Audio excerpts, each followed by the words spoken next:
अधिवेशन हुआ और मैंने ये अधिवेशन में गोरखा जनगण कैसे असम का मूल जनता है, हजारों साल पहले से कैसे नेपाली गोरखा और असमिया लोगों का बीच में संबंध हुआ था, इसका बारे में मैंने जिक्र किया। और मैंने ये भी आह्वान किया कि कभी गोरखा लोगों को विदेशी जैसा बात बोलना नहीं चाहिए।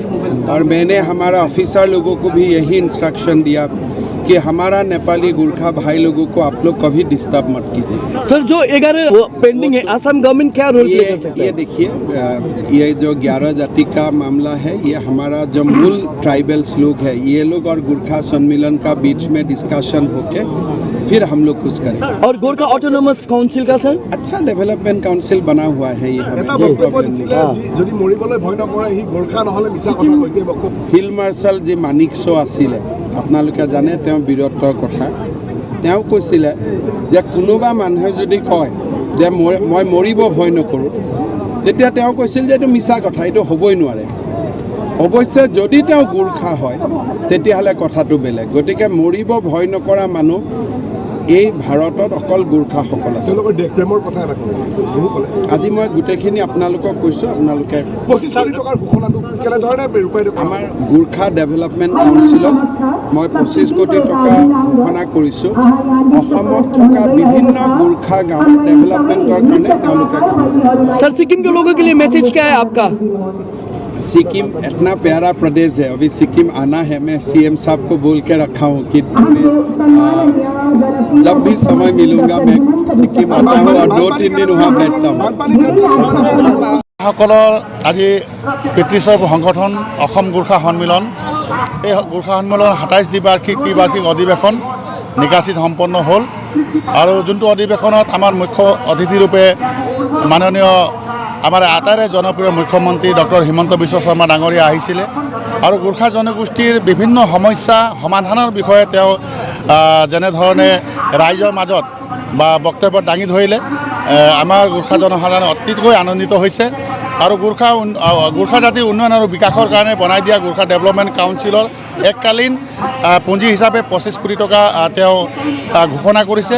যোনটো পইচাৰে মানে অনাগত দিনবোৰত আমি অসমৰ চুকে কোণে বসবাস কৰা গোৰ্খাসকলৰ বিভিন্ন সমস্যা, কিছুমান ঠাইত মন্দিৰ বনাব লাগে, মন্দিৰ ক্লাব ঘৰ বনাব লাগে, গোৰ্খা কমিউনিটি চেণ্টাৰ বনাব লাগে, আজি হেণ্ডলুম টেক্সটাইলৰ ট্ৰেইনিং চেণ্টাৰ বনাব লাগে, বা আমাৰ সংস্কৃতি নগৰী নিকাচি নিচিনা ঠাইত আমি ভাবিছোঁ এটা সংস্কৃতি সংগ্ৰহালয় এটা বনাই মাল্টিপাৰ্পাছ সংস্কৃতি সংগ্ৰহালয় অসমৰ বিভিন্ন প্ৰান্তত এনেধৰণে আমি কাৰ্যসূচী কৰি যাম। আৰু এই সমিতিত 4 দিনীয়া কাৰ্যসূচী অনুষ্ঠিত হৈছিলে আৰু নতুনকৈ এটা সমিতি গঠন হৈছে। নতুন সমিতিৰ মাননীয় সভাপতি কৃষ্ণ ভুজেল ডাঙৰীয়া সভাপতি হৈছে। ঠিক তেনেধৰণে চিফ জেনেৰেল ছেক্ৰেটাৰী লক্ষ্মী চেৰাই ডাঙৰীয়া আৰু টোটেল টিমক আমি গোৰ্খা উন্নয়ন পৰিষদৰ যোগেদি তেওঁলোকক অভিনন্দন জনাইছোঁ। আৰু আমি আশা ৰাখিছোঁ তেওঁলোকৰ বলিষ্ঠ নেতৃত্বত গোৰ্খা জাতিটো অতি আগুৱাই যাব। গোৰ্খা ছাত্ৰ সন্থা, গোৰ্খা সন্মিলন আৰু সাহিত্য সভাই এই তিনিটা সংগঠনে গোৰ্খা জাতিৰ অভিন্ন স্বৰূপ এটা পিলাৰ হয়। আৰু এই সংগঠনৰ বলিষ্ঠ নেতৃত্বত গোৰ্খা জাতিটো আগুৱাই যাব বুলি মই আশাবাদী। গোৰ্খা ভাষা জীয়াই ৰাখিবৰ কাৰণে আচলতে প্ৰথমতে আমাৰ পঠন পাঠনৰ যোনটো ব্যৱস্থা MIL হিচাপে আজি অসম চৰকাৰে আমাক ব্যৱস্থা কৰি দিছে। আৰু সেই ভাষাটো জীয়াই ৰাখিবৰ কাৰণে প্ৰতিজন আমাৰ গোৰ্খা উন্নয়ন পৰিষদৰ যোগেদি ভাষা আৰু সংস্কৃতিক সংৰক্ষণৰ কাৰণে অসমৰ বিভিন্ন প্ৰান্তত আমি সাংস্কৃতিক কৰ্মশালা, ভাষাৰ কৰ্মশালা, অন্যান্য কৰ্মশালাবোৰ পাতিম। আৰু আমি যিখিনি আমাৰ স্কলাৰবোৰ আছে, যিখিনি নেপালী ভাষাত যেনেকৈ PhD কৰিছে বা পঢ়াই আছে, তেওঁলোককো আমি তেওঁলোকেও এককালীন সাহায্য কৰিম। আৰু ছাত্ৰ ছাত্ৰী যিখিনি পঢ়িছে সিহঁতৰ কাৰণে আমি ব্যৱস্থা গ্ৰহণ কৰিম। চাওক, আমাৰ বিশেষকৈ গোৰ্খা ছাত্ৰ সন্থা আৰু গোৰ্খা সন্মিলনৰ এটাই কথা যে আমাক ডিপাৰ্টমেণ্টটো দিলে চৰকাৰৰ বহুত সংখ্যক পুঁজিটো ইভাগে গুচি যায়। তো আমাৰ ছাত্ৰ সন্থাৰো তেওঁলোকে আশা কৰিছে যে অত্যন্ত MILটো গোটেই অসমত হ'ব লাগে। এতিয়া ডিপাৰ্টমেণ্ট বুলি কোৱাৰ লগে লগে আজি অসমত অন্যতম বড়ো জাতি ডিপাৰ্টমেণ্টটো আজি গঠন কৰিবৰ কাৰণে কিমান বছৰ লাগিলে। আজি আমি তেওঁলোকে বড়ো জাতিটোক সন্মান জনাইছে, তেওঁলোকৰ ভাষাটো আজি ইউনিভাৰ্চিটি লেভেলত আজি ডিপাৰ্টমেণ্ট খুলিছে।